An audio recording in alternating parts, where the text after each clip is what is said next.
What's up, everybody? This is Jay, and welcome to Jaymoorereviews, The Shy, episode 5. Remember to subscribe to my channel. I'm trying to get up to 10,000 subs, and also click that like button. I'm trying to get 25 likes for this video. Please continue to support me on PayPal and Patreon. The links are in the description box below. Now let's get into it. When we first check in, Reg is rolling with his crew into this little yard where they have all these storage units. And the guard lets him in. He's paid the guard off, and they go in, and there's these boxes marked ATF. And so we see young Jake hop out the car asking, "What's up? Can he help?" And he said no, and he gave him the money because Jake wanted a gun too. What it ended up being was guns. But once Reg turned his head, Jake stuck his hand in, took a gun, ran around the corner, taking selfies with a piece, trying to look hard, little young thug right here. And so end up a security guard saw him, and he break out running and jump into the Navy and peel off with Reg, while the security guard chasing him like Deputy Dog. Meanwhile, we see Brandon, and he chilling with his cousin, and they smoking, and they thinking and clearing his mind, telling him his situation with his girl, and his cousin trying to help cheer him up. Meanwhile, we see Panama Jack, aka Q, and he goes into Sonny's, and he's talking to Sonny, and he's trying to relocate his old crew. So Sonny gives him some info. Meanwhile, we see Panama Jack, and he roll up on this cat, and he's playing chess in the park. And so so Q talks to old boy, and he asks him where's one of the other members of the crew. And next thing you know, they smile, dap up, and they on their way piecing back the crew. Looks like I'm gonna get you, sucker, part 2. So then they roll up this one cat at this dilapidated tire shop, and they ask old boy, "What's up, man? How you doing, man? How much they pay you in this spot?" And old boy, happy to see him, say, "Man, I didn't think you was back. I didn't believe it." He said, "Believe it." So what's up? You trying to roll or what? Dude take one look to the left, one to the right, and he was on his way. Say less.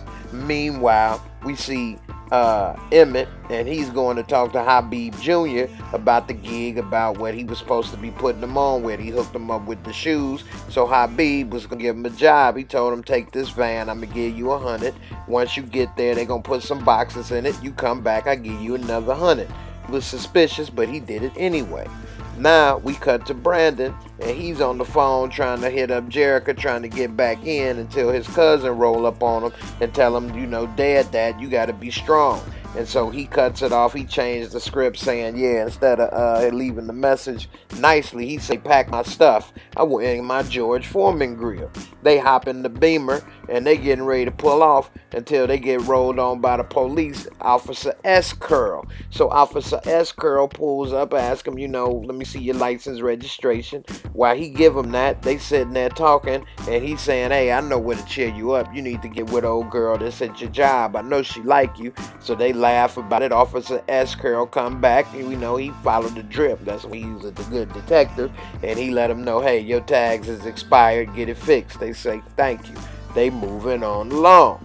So now we see Jake and Kev and the crew, and they walking, and Jake feeling like a big dog, showing them the pictures of him with the gun, making him look like he OG Bobby Johnson Jr. And so they saying, "Man, was it loaded?" He like, "Yeah." And so then they was telling them the story about the guns. They go to get some snacks, and Kev, like a dummy, just parks the bike against the wall. Meanwhile, we see Big Papa. He's trying to get his workout on. The only exercise he gets is picking up food off the shelf and tossing it in the basket. So he's working out before he snack it out. And so then they get all the food, and they take it to Habib, and Habib tell them the price, and then they slam a hundo down. And then of course the Habib got a check, because where's these little kids getting $100?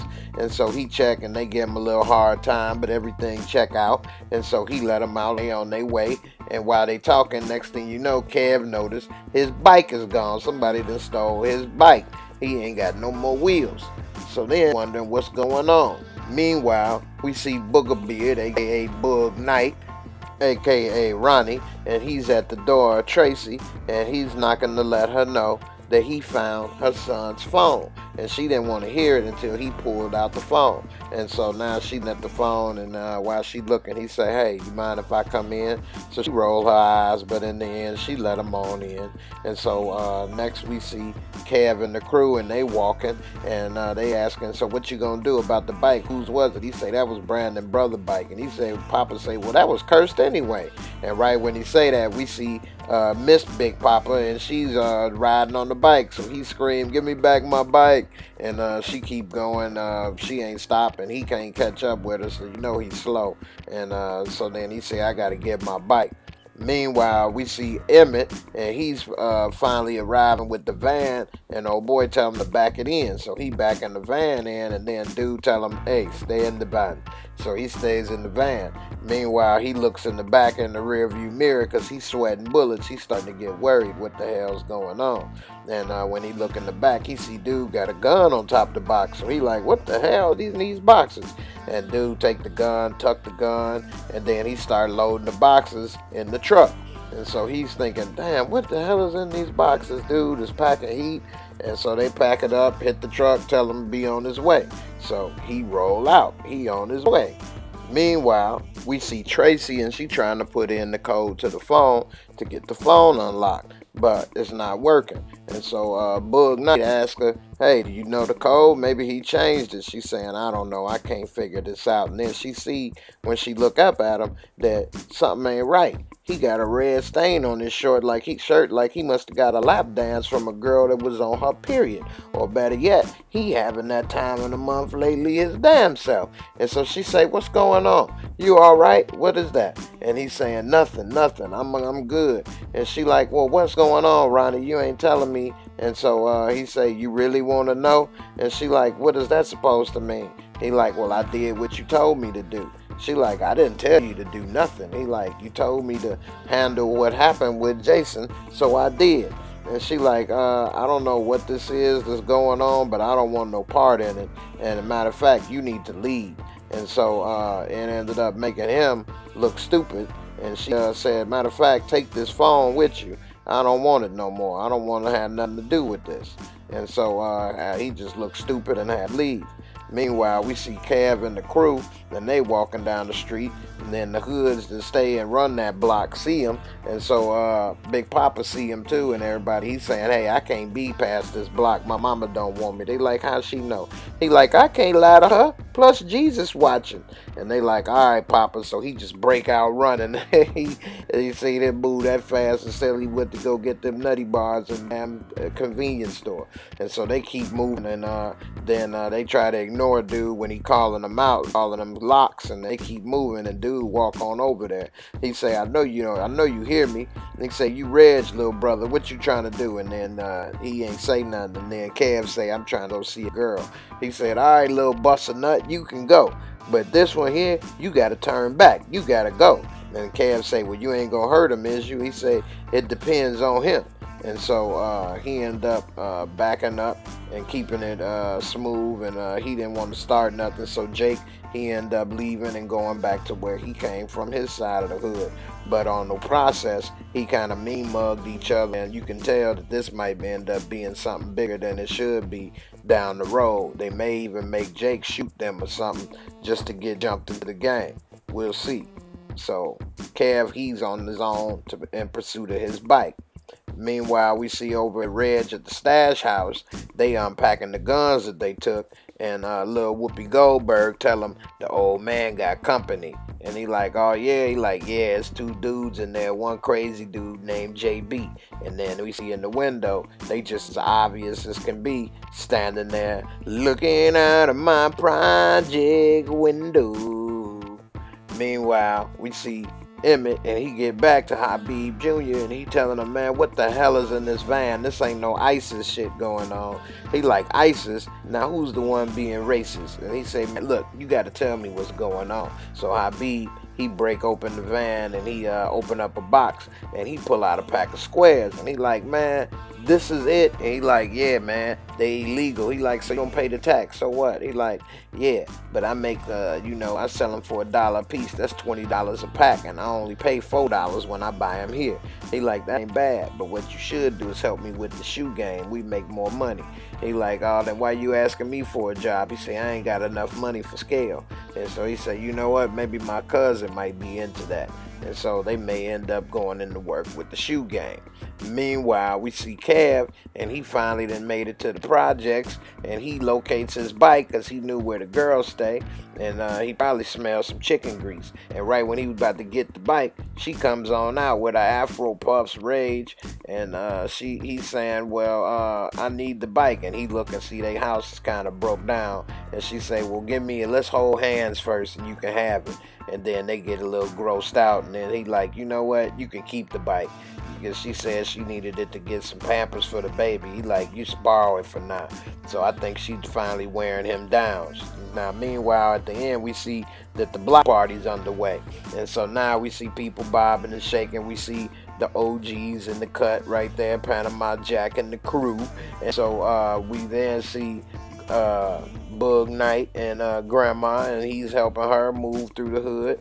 And then he sees Tracy, and she says, leave her alone. If she want to talk to you, she'll come over and say something. He like, yeah, you right. She's like, about time you listen. And so now we see Q walk on over, and he talking to Tracy, talking about, hey Tracy, long time no see, you got a moment? And she look at him, and she look kind of disgusted and peel out. She was probably one of his little jump offs when she was younger, or he could be the long lost daddy of her, and that was his grandson that got killed. Either way, I knew he was tied in to either being granddaddy or he the pappy of Jason that got killed. Meanwhile, she walk off and discuss, and he looking stupid, talking about have a nice day. And so then Bug Knight, he asked who was that, and she say, you don't need to know, that's trouble. Then we see Kev and the crew, and they sitting on the steps, and he telling them I couldn't get the bike, she had some big dogs protecting it. And so Jake, he talking about how salty he was and what happened. And then his brother called him over, so he got to leave. He go over there, shake up with his brother, Big Reg, and he over there snapping on the DJ, telling him, play different music because the music he playing is trash. And then Panama Jack walk over telling him, excuse me, I believe it's time for you to go. And he like, hey man, you need to get out of my face. And he like, hey man, look, people should respect you, not fear you. And you need to leave before things get ugly. And Jake getting scared. He says, speaking of respect, what you looking at us out the window for? What the hell is your problem? Hey, I can make the problem. I can make things change. And then he show him the old Ice Cube pistol in the nuts. And then Pop smile, and he say, you be dead before I hit the ground. Now, you need to leave now. And then Reg and him have a stare down, old versus new. And then next thing you know, he leans over and whispers some sweet nothings in his ear. And the next thing you know, Reg tell him and Whoopi Goldberg and the crew, come on, let's bounce. And they leave. Now we see they've been at the block party all night to the point where it's nighttime. And now we see Brandon and his cousin finally arrive. They getting their grub on and everything. When all of a sudden, out the corner of his eye, Brandon happened to notice Bug Knight sitting over there with Grandma. And so she trying to play bingo. And so then he tells his cousin, hey man, that's old boy that killed Coogee. And he like, what? Get out of here. Either you need to tell the police, leave alone, or just handle that. And so Brandon walk on over there. And so Brandon go over there and he say, hey man, you need to tell me right now what the hell is going on, what happened. And Bug Knight try to tell him, man, this ain't the place. He say, well, this about to be the place. And so he take his glasses off and he say, hey, I thought he killed my boy.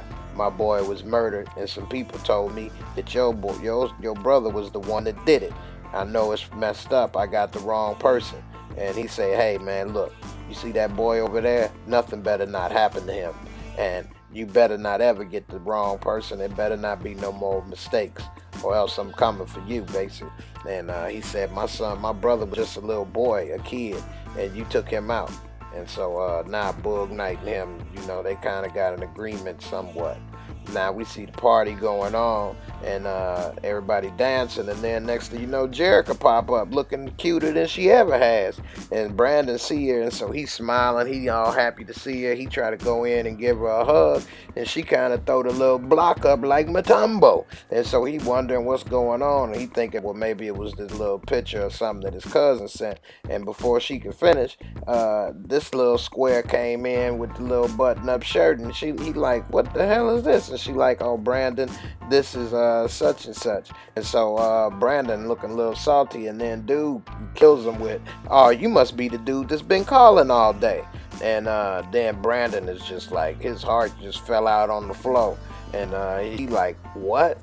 I'm the dude? So how long have I been the dude? And Jared's speechless because she knows she wrong, because she never even gave him a chance to explain what happened. And so she don't even know what really went on, and she done already replaced his ass. She already had somebody sitting on the bench, subbed him in, and took the starting role. And so Brandon, he played a bigger man and walk away, but she screamed, call him down. So he stopped, and then he like, what's up? So, you need somebody from your side of town. That's what it is. And she like, it's not like that. You jumping to conclusions. I don't see how he could be jumping to conclusions when it's a dude standing right in front of him. It's not like it's a conclusion he made up. It's an end result. And anyway, he just say whatever, and he walk off. And now she's steadily trying to call him to come back, but he ain't trying to hear it. And he just turn around and walk off into the moonlight. And he needed to walk off before things get even more messier than it already is. But she was bogus for bringing that sand to the beach. And so now we see the block parties jumping, everybody, dancing, having a good time. Everybody, getting their groove on. And next thing you know, we hear some shots ring out. And so we hear a bunch of gunshots, and then the DJ say, no. He stopped the music. We ain't gonna let it end like that. Y'all ready to go home? Well, let's keep the music going. And so then everybody just look around, and next thing you know, they start back dancing again, even though, somebody just got aired out like dirty laundry right around the corner. And then we see Brandon Cousin trying to get up on Tracy. He about to get some of them thick meat right there put on his plate. And so then we see the party going, everybody dancing, having a good time. But what's tripped out is if that dude that was the DJ got shot, I bet you he'd be trying to stop the damn party and get some help. And so he ain't by stopping the party for somebody else. But I bet you if his ass got shot, he'd be saying, stop the music. Get me some help. Pronto. But anyway, that's the end of episode 5. I hope y'all enjoyed the review. Don't forget to subscribe to my channel. Check out my other videos. Remember to like and subscribe to me on Patreon and support me on PayPal. And I'll see you in the next video. Peace.